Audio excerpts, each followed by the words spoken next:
다음은 유인입니다. 메론은 크게 포복 재배야 그 유인 재배를 합니다. 보통 이제 봄 작기에는 그 터널을 씌워야 되기 때문에 무네트 메론에 포복 재배를 대부분 합니다. 하지만 여름 재배 때는 그 지주 재배를 해서 과일을 매다는 기를 하는데요. 포복 재배를 하거나 하더라도 메론은 공중에 띄우는 것이 훨씬 더 품질이 좋은 것으로 나와 있습니다. 보통 지주 재배를 할 때 일지주 재배를 하는 경우가 대부분이고요. 더러 두 개, 즉 뭐 3엽기 중에 이제 메론을 적심을 해서 측지를 유도를 해가지고 재배를 하는 경우가 더러 있는데요. 이런 경우에 이제 과일을 2개 달았을 경우에 그 동화산물이 균일하게 과일에 안 갈 수도 있습니다. 그래서 네트메론 같은 경우는 연속 착과를 시키는 경우는 있지만 2줄 재배를 빼서 네트메론을 달기는 쉽지 않습니다. 왜냐하면 증산 광합성을 통해서 만들어진 동화산물이 과일에 균일하게 갈 것 같지만 대부분 과일 하나를 버리는 경우도 상당히 많습니다. 제가 2줄 재배를 한번 유도를 해서 해보니까 생각보다 과일을 버리는 경우가 상당히 많더라고요. 100주 정도를 했는데 한 20개 정도에 80개 정도는 2줄 재배임에도 불구하고 하나밖에 생산을 못했습니다. 아마도 동화산물의 분배에서 제가 그거는 아마 정확하게는 알지는 못하겠지만 분배에서 하나의 과일이 그 하나의 다른 과일을 키우는데 대부분 흘러간 것 같고요. 그로 인해서 2줄 유인을 해서 재배를 한 거에서는 하나밖에 수확을 못한 경우가 있습니다.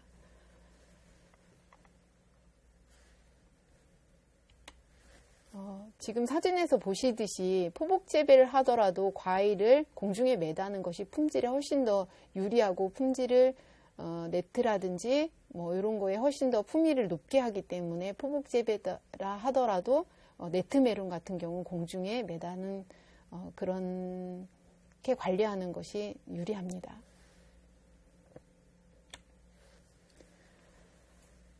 다음은 영양생장기에서 급여기 관리 요령입니다. 정식을 하시고 보통 착과기까지 한 30에서 35일 정도 걸리는데 이 시기가 영양생장기입니다. 메론은 보통 정식하고시고서는 11에서 12매 정도 착과를 시킵니다.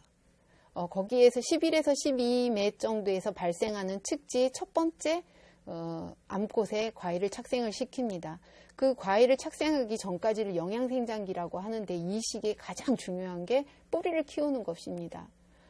깊고 넓게 뿌리를 키워야만이 시드름 현상이 후기에 과일 부화에 의해서 시드름 현상이라든지 병해충에 의해서 발생하는 그런 시드름 현상을 억제할 수가 있는데요.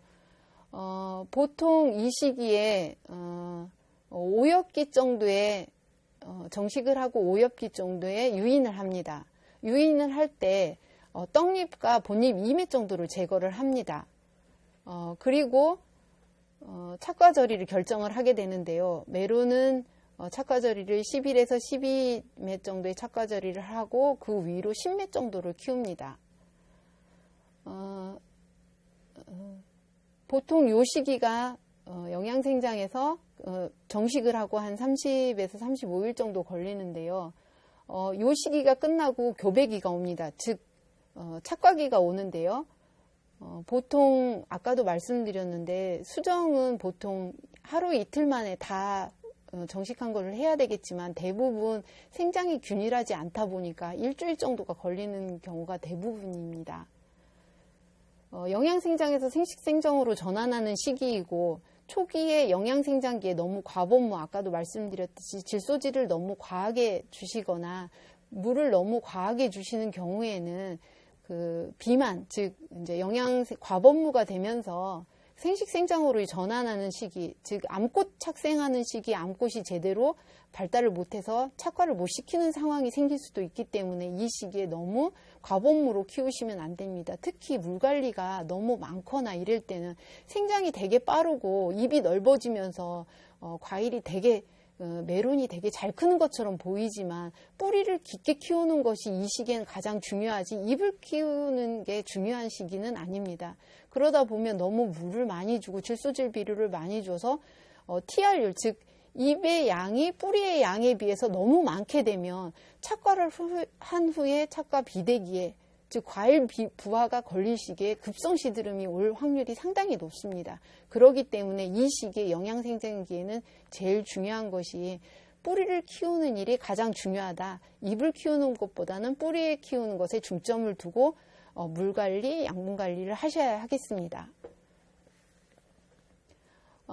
교배기 착과기는 아까도 말씀드렸듯이 보통 한 5일에서 7일 정도 걸리는데요. 이 시기 영양생장에서 생식생장으로 전환을 하고 착과절이는 아까도 말씀드렸듯이 10일에서 12일쯤에 착과절이입니다. 착과절이를 외에 모든 측지는 다 제거를 해줍니다.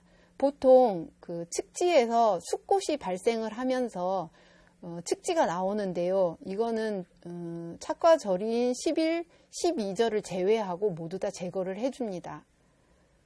그리고 10일, 12절에서 착과지를 유도를 하고 결과지가 보통 길이는 15에서 20cm가 가장 적당합니다. 그리고 결과지는 첫마디 안꽃 착생 잎 2매를 남기고 적심을 합니다. 아까도 말씀드린 착과 방법으로는 벌꿀 수정이나 인공 수정 아니면 토마토톤 처리를 할 수도 있습니다. 꿀벌 수정 같은 경우는 보통 꿀벌을 착과를 목표로 하는 날에 최소한 3일 전에 넣으셔야 되고요. 인공 고배 같은 경우는 붓을 이용해서 숫꽃을 돌려주시고 숫꽃에서 그 수술을 붓에 묻히신 다음에 그 다음 안꽃을 2-3번, 보통 한 번 숫꽃에 묻힌 수술을 붓에 묻히셨다면 보통 한 3개까지는 수정을 할 수가 있습니다. 그리고 작년도 그렇고 올해도 그렇고 메론을 재배하는 시기에 기상이변이 오다 보니까 상당히 비가 많이 옵니다. 그러다 보면 일부 그 안꽃 착생을 그 기에 그 안꽃 결과지가 수정을 못하는 경우가 덜어 생깁니다. 이럴 때는 수정을 못하셨다면 토마토톤 한 50배과 지베릴린 한 100배를 해서 자방에 처리를 해주시면 착과가 다 됩니다. 인공수정을 해주시는 방법도 상당히 좋은 방법이고요. 그래서 11번, 12번을 놓치지 않도록 일부 저희 구미 같은 경우에는 벌 수정이 주로 이루어지다 보니까 벌을 믿고 당연히 수정이 됐으려니 하고 결과지를 보통 11, 12 2개밖에 안 남겨 놓는데 나머지는 다 제거를 하고 그러다 보면 결과지에 수정이 안 돼서 끝내 수정을 못 시키고 나무에 잎만 있는 경우도 꽤 있습니다. 그렇기 때문에 착과기에는 벌이 수정을 했는지 혹시라도 의심이 되고 수정이 안 된 것 같았을 때는 인공수정으로 돌리시고 날씨가 계속 흐린데 벌만 믿지 마시고 그때는 착과제를 활용하셔서 착과를 유도하시는 것이 11번, 12번에 착과시키는 요령입니다. 그리고 착과를 11번, 12번에 착과를 결과지를 유도하기 전에 착과를 하시기 전에 마지막 적심을 하셔야 됩니다. 어디를 적심하느냐면 착과절이 위에 10절 위에 적심을 해주십니다. 적심을 하면 아까도 제가 얼핏 말씀을 드렸는데 잎에서 광합성을 한 탄수화물은 체관을 통해서 각 부위로 이동을 합니다. 근데 식물은 대부분 첫 번째 광합성 산물을 어디로 보냐면 생장점, 그 다음에 과일, 그 다음에 뿌리, 나머지 잎 이런 식으로 분배를 하는데요. 우리가 착과를 하기 이틀이나 3일 전에 적심을 하게 되면 어떤 현상이 오느냐면 잎에서 만들어낸 탄수화물의 동화산물이 과일로 가게 됩니다. 그렇게 되면 결과지에 착과된 결과지에 그 암꽃이 상당히 충실하게 됩니다. 그렇기 때문에 대부분 착과를 목표로 하는 이틀 전이나 3일 전에 상위 적심을 해주시게 되면 과일의 즉 결과지에 암꽃이 상당히 충실해지고 착과를 하고 난 후에도 과일이 상당히 잘 크기 때문에 착과 날을 잡으셨다면 착과 수정하는 날을 기점으로 해서 2 내지 3일 전에 꼭 적심을 해주시는 것이 메론 착과의 주 포인트입니다.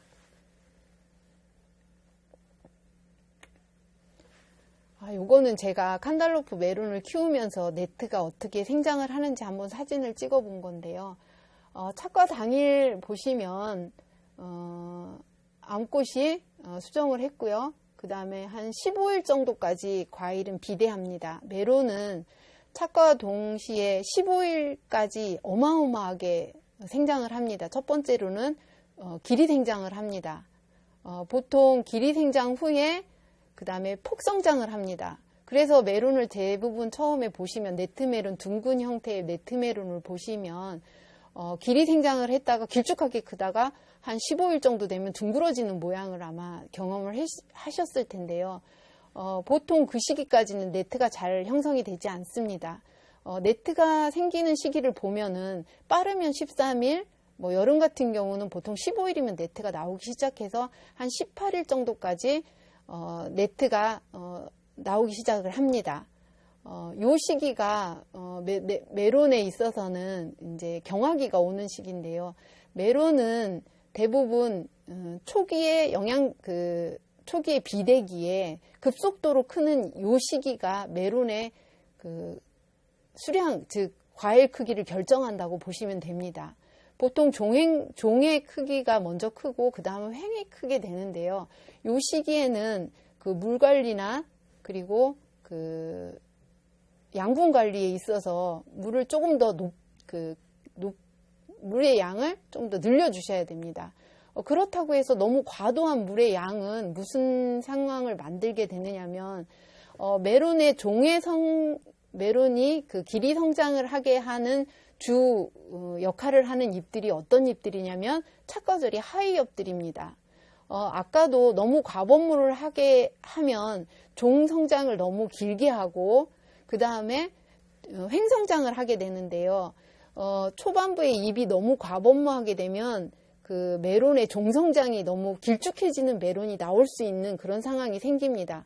그렇기 때문에 초반부에 물을 너무 많이 주시는 것은 옳은 방법이 아니고 이 시기에 물의 양이나 요거를 사실 그 재배하는 밭마다 너무 그 토양의 특성이 틀리다 보니 물의 양을 보통은 늘리시기는 하셔도 과도한 과습 조건에 노출되게 하지는 않으시는 것이 맞습니다. 만약에 이 시기에 너무 종성장을 크게 하면 아까 말씀드렸듯이 그 고구형의 메론이 생길 뿐만 아니라 잘못했다가는 열과를 형성시키게 되는 그런 후반부의 수확 시기 열과를 형성시키는데 이때 왜 그러느냐면 메론은 너무 과도한 그 영양생장이라든지 증산량이라든지 이런 것들을 너무 많이 하게 되면 칼슘의 이동이 입으로 가게 돼 있습니다. 그래서 입이 너무 좋아지고 도리어 과일로 칼슘이 가지 않았을 때 배꼽 부위가 그 연하게 크게 됩니다. 그렇게 되면 이 시기에 너무 과도한 물이나 비료를 주게 되면 과일 성장은 잘 되는 것 같지만 후기에 잘못하면 열과를 발생시킬 수 있기 때문에 이때도 수분 관리나 양분 관리가 매우 어렵고 중요한 시기입니다. 메론은 한 15일 정도부터 네트가 나오기 시작하는데요. 늦게는 한 18일 정도까지도 겨울철에는 네트가 생기기 시작합니다. 보통 횡으로 먼저 나오고 그 다음에 종이 나오게 되는데요. 네트가 나오기 시작해서 한 25일이나 30일 정도면 네트가 거의 완성이 됩니다. 한 40일 정도 되면 거의 네트가 완전하게 다 이루어지고 이제 성숙기에 접어들게 됩니다. 이거는 네트 메론의 착과절임 및 착과수가 네트 발현, 품질 및 과중에 미치는 영향에 대해서 논문이 나와 있는 걸 한번 발췌해 봤는데요. 착과절이에 따라서 메론의 크기라든지 맛이라든지 수량성의 차이가 상당히 많이 나는데 보통 보면 8절에서 착과를 한 것들은 보시면 길이가 한 15.8cm, 그 다음에 폭이 한 15.5cm로 약간 그 평형 거의 둥근 형태를 보이고 있고 한 14절 정도에서 착과시킨 걸 보면 길이가 17.5cm, 그 다음에 그 과일의 그 두께는 이제 과일의 그 모양은 16.2cm로 약간 그 타원형으로 고구형으로 변하는 것을 볼 수 있습니다. 보통 아까도 말씀드렸듯이 메론은 12절에서 착과를 하는데 보통 요게 가장 아름다운 과 형태를 나타내는 것으로 나와 있고요.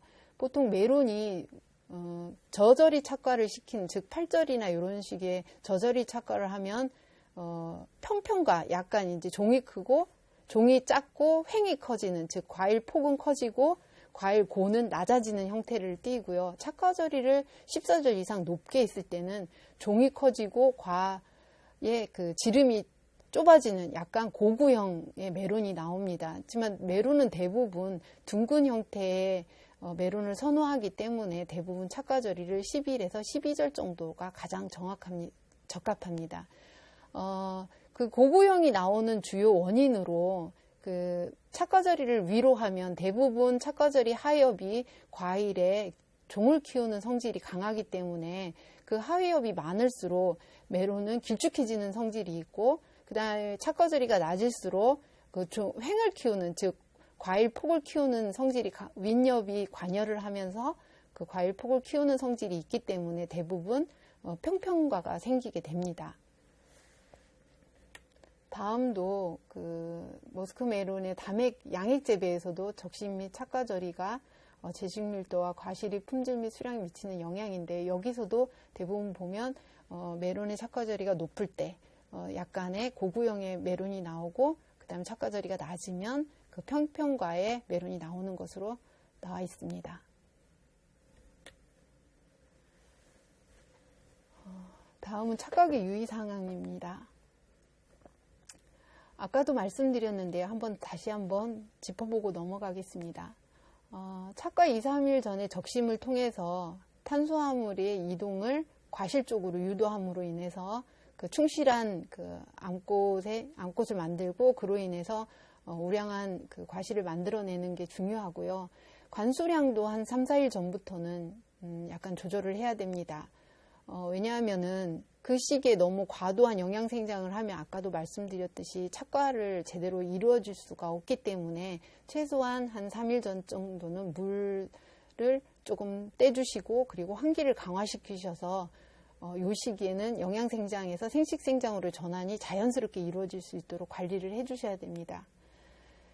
그리고 지금까지 말씀드린 거는 메론이 정상적으로 생육을 했을 때 적심을 하고 착과절이를 잡아주시는 건데, 만약에 초기에 영양생장기, 즉 정식해서 한 30일까지 나름 메론을 잘 키웠는데 세력이 약한 경우가 있습니다. 수세가 너무 약할 경우는 착과절이를 좀 높여주시는 게 맞고요. 적심 위치도 높여주시는 게 맞습니다. 왜냐하면 연면적이 최소한 아까 표준 면적이 20cm 폭을 가지고 있는 400제곱미터 정도의 잎을 한 18매 정도는 확보를 하셔야 되는데, 생육이 약해서 연면적 지수가 너무 낮다면 착과절이도 높여주시고 적심 위주도 높여주시는 게 맞고요.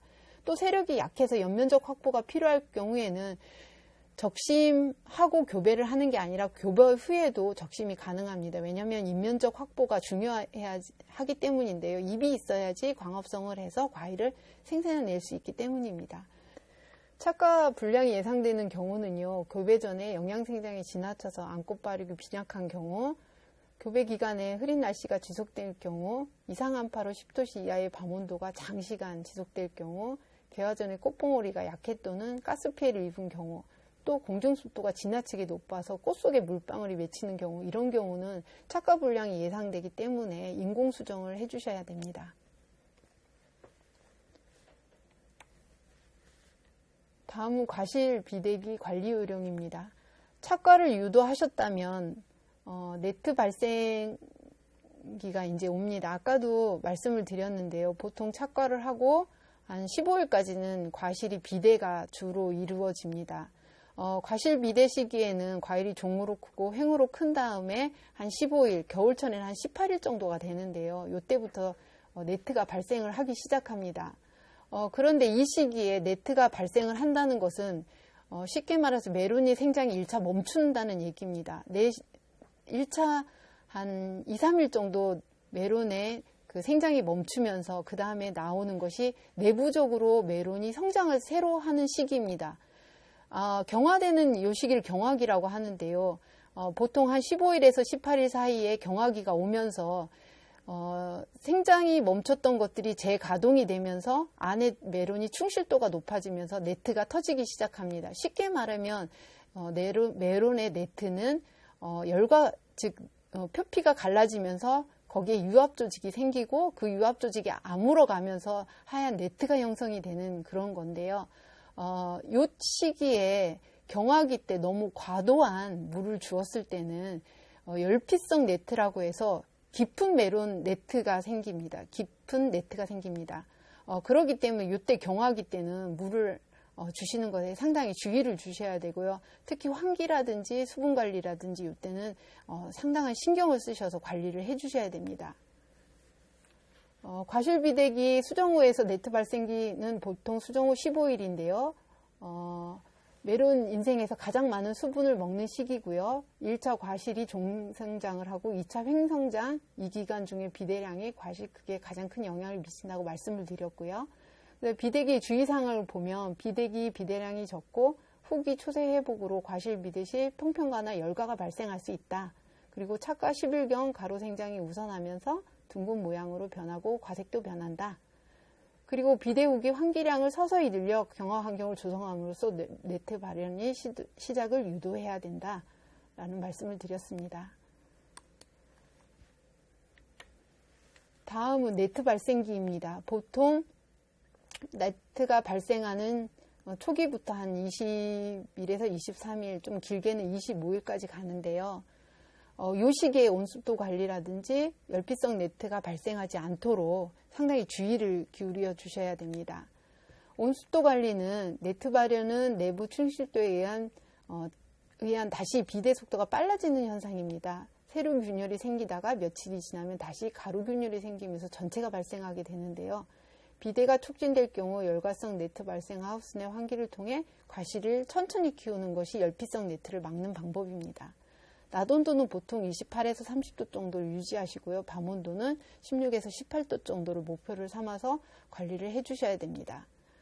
열과성 네트, 열피성 네트라고 하는데요. 과실이 경화가 지나쳤거나 네트 발생 시에 토양 수분이 과다했을 때, 낮 온도에 비해 밤 온도가 지나치게 낮을 때, 또 품종별로 네트 발현에 대한 감수성의 차이가 있어서 열피성 네트가 발생할 수 있습니다. 제가 칸달로프 메론을 작년에 키우면서 이런 현상을 한번 봤습니다. 동일한 품종이라고 보기 어렵겠지만 동일한 품종입니다. 즉 환경에 따라서 네트 발현이 상당히 틀린데요. 첫 번째 화면을 보시면 이게 무네트 같은 생각이 드실 겁니다. 왜냐하면 너무 초세를 강건하게 키우다 보니 그 과일이 거의 호박처럼 네트가 거의 생기지 않은 현상을 볼 수 있었는데요. 두 번째는 잔네트가 잘 형성이 돼서 칸달로프 메론의 특징을 잘 나타낸 성질이었고요. 세 번째로는 그래도 네트가 어느 정도 형성이 되고 잔네트가 나오고 그 칸달로프 메론의 특성을 나타낸 건데, 이렇게 환경 조건에 따라서도 같은 품종이지만 네트 발현의 차이가 상당히 큰 거를 확인할 수 있었습니다. 네트 형성기 토양 수분 관리를 보면 균열이 과실 표면에 고르게 생기면 이때부터 토양 수분이 다소 많더라도 깊은 네트 발생이 되지 않습니다. 네트 형성기가 지나서 이제 과실 비대가 지나고 네트가 형성된 다음에 네트 형성기가 오면 이때는 수분량을 늘리더라도 그 열피성 네트가 잘 나오지 않습니다. 경화기 이후 비대기에 관수량이 적을 경우 품질이 악화되는 경우가 있는데요. 요거는 농촌진흥청에서 교배 후 건조 기간이 메론 품질에 미치는 영향을 한번 봤는데, 교배 15일에서 7일을 물을 떼본 경우, 그 다음에 교배 22일에서 한 7일을 뗀 경우, 그 다음에 29일에서 7일을 물을 뗀 경우, 36일에서 7일을 물을 뗀 경우, 그리고 43일에서 물을 떼고 대조구는 물을 떼지 않은 상황이었는데요. 보시면 교배 후 15일에서 물을 7일간 뗀 경우를 보면 네치수도 상당히 나쁘고 수량도 거의 과중 1.1kg 정도로 상당히 나쁘게 나타났습니다. 즉 교배 후 네트 형성기 시기에 토양 수분을 어떻게 관리하느냐에 따라서 네트 형성이 상당히 차이를 나오는데요. 보통 요 시기에 수분 관리, 토양 수분이 그 네트 형성에 상당한 영향을 미친다는 것을 표로도 볼 수 있었습니다. 요거는 머스크메론의 과실 성숙기 토양 수분이 수량과 품질에 미치는 영향에 대한 논문에서 발치를 했습니다. 보통 보시면 그 관수 포인트 점수를 뭐 10kPa에서 100kPa까지 하였을 때 보통 관수량이 많은 쪽에 그 보면은 수량이 높습니다. 한 2.2kg 정도의 수량이 높은 걸 볼 수 있고요. 100kPa 정도의 수분을 관리했을 때는 한 2.1kg로 10kPa에서 토양 수분 관리한 것이 100kPa보다 훨씬 더 수량이 높은 것이 나와 있었고요. 그리고 또 당도 또한 보시면 그 10kPa에서 관리한 것이 100kPa에서 관리한 것보다 당도가 낮게 나왔습니다. 이렇듯 머스크메론은 과일 성숙이 토양 수분이 상당한 품질에 영향을 미치는 것을 알 수 있기 때문에 이 시기 토양 수분 관리도 상당히 중요합니다. 제가 계속 토양 수분 관리에 대해서 말씀을 드리는데 실질적으로 메론은 비료 농사가 아닌 토양 수분 농사라고 생각하시면 됩니다. 수분을 얼마나 잘 관리하고 그 생장 시기에 맞춰서 토양 수분 관리하는 것이 메론 농사의 승부를 좌우하는 것이라고 아시면 될 것 같습니다. 다음은 과실비대기 후기의 관리입니다. 수확을 보통 수확 한 18일에서 20일 사이에 그 단수를 생각하시기 시작하셔야 됩니다. 보통 메론은 수확 한 10일에서 15일 전에 단수를 하고요. 낮 온도도 저건보다는 좀 낮게, 밤 온도도 좀 낮게 관리를 해주시는데요. 한번 실험을 했었습니다. 정식기에서 수확기까지 제가 칸달로프 메론으로 한번 토양 수분 관리를 한번 이렇게 처리구별로 토양 수분 관리를 한번 했었는데요.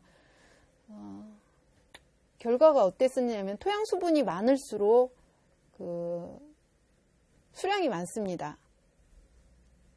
그렇지만 그 당도라든지 보시면 당도라든지 토양 그 수량성은 높지만 당도라든지 그리고 외피에서 보이는 그런 성질 그 네트의 품질을 좌우하는 그 외관에서는 상당히 안 좋은 거로 나와 있습니다.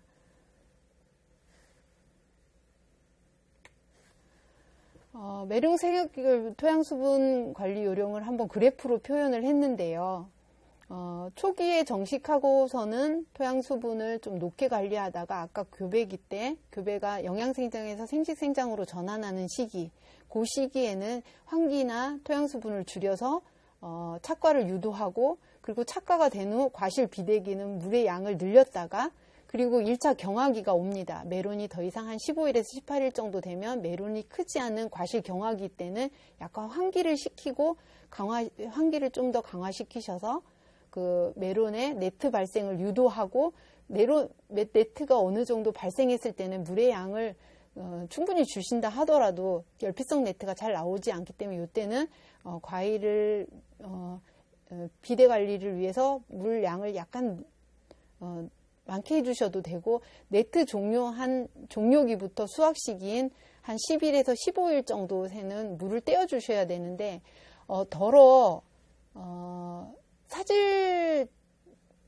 사질 그 하우스가 있습니다. 물 빠짐이 너무 좋고 이런 곳에서는 물을 뗀다 하더라도 물을 완전 떼는 게 아니라 최소한 그 메론이 유지할 정도의 수분량은 보유하고 있어야 됩니다. 일부 물을 떼라고 해서 완전히 물을 제거했을 때는 도리어 메론이 그 과일을 품질을 유지하는데 도리어 악영향을 미칠 수가 있습니다. 생육이 안 좋은 조건, 예를 들어 과일 부화 때문에 그 약간 한낮에 시드는 증상이 약간 있는 그런 메론을 10일에서 15일에 물을 떼기를 하시면 메론은 급격히 후반부에 시든 현상이 급격히 진행이 되기 때문에 이 시기에도 물을 떼는 거는 충분히 토양 수분이나 메론이 더 이상 생장을 안 하고 멈춰 있는 시기지, 완전 물때기라는 거는 그 토양 수분을 유지할 수 있을 때 완전 물때기고, 그렇지 않은 경우에는 최소한 메론은 생장이나 호흡 이런 것들을 유지할 수 있을 정도의 토양 수분은 유지를 하셔야 됩니다. 다음은 수확입니다. 보통 착과하고 50에서 55일 정도면 수확 시기가 다가옵니다. 메로네 같은 경우는 여름에는 50일도 안 돼서 수확을 할 수 있을 정도로 온도에 의해서 수확 시기가 앞당겨지는 경우가 있는데요. 너무 높은 고온 관리를 하지 않는 것이 좋습니다. 고온 관리를 해서 수확 시기가 너무 빨리 앞당겨졌다면 이 메론이 그 품질에 그 당도를 충분히 축적할 수 있는 시간이 적어서 과일은 비대가 충분히 됐을지 모르지만 맛이라든지 당도에는 영향을 미칠 수가 충분히 있습니다. 그래서 최대한 하계 메론이라든지 이런 메론도 50일 이상은 유지할 수 있도록 온도 관리, 환기 관리에 유념을 해주시고 50일에서 55일, 조금 더 늦는 건 55일 이상이 되는 그런 메론도 있는데요. 최소한 55일 정도까지는 유지시켜 주셔서 메론을 수확해야 할 것으로 생각되어집니다.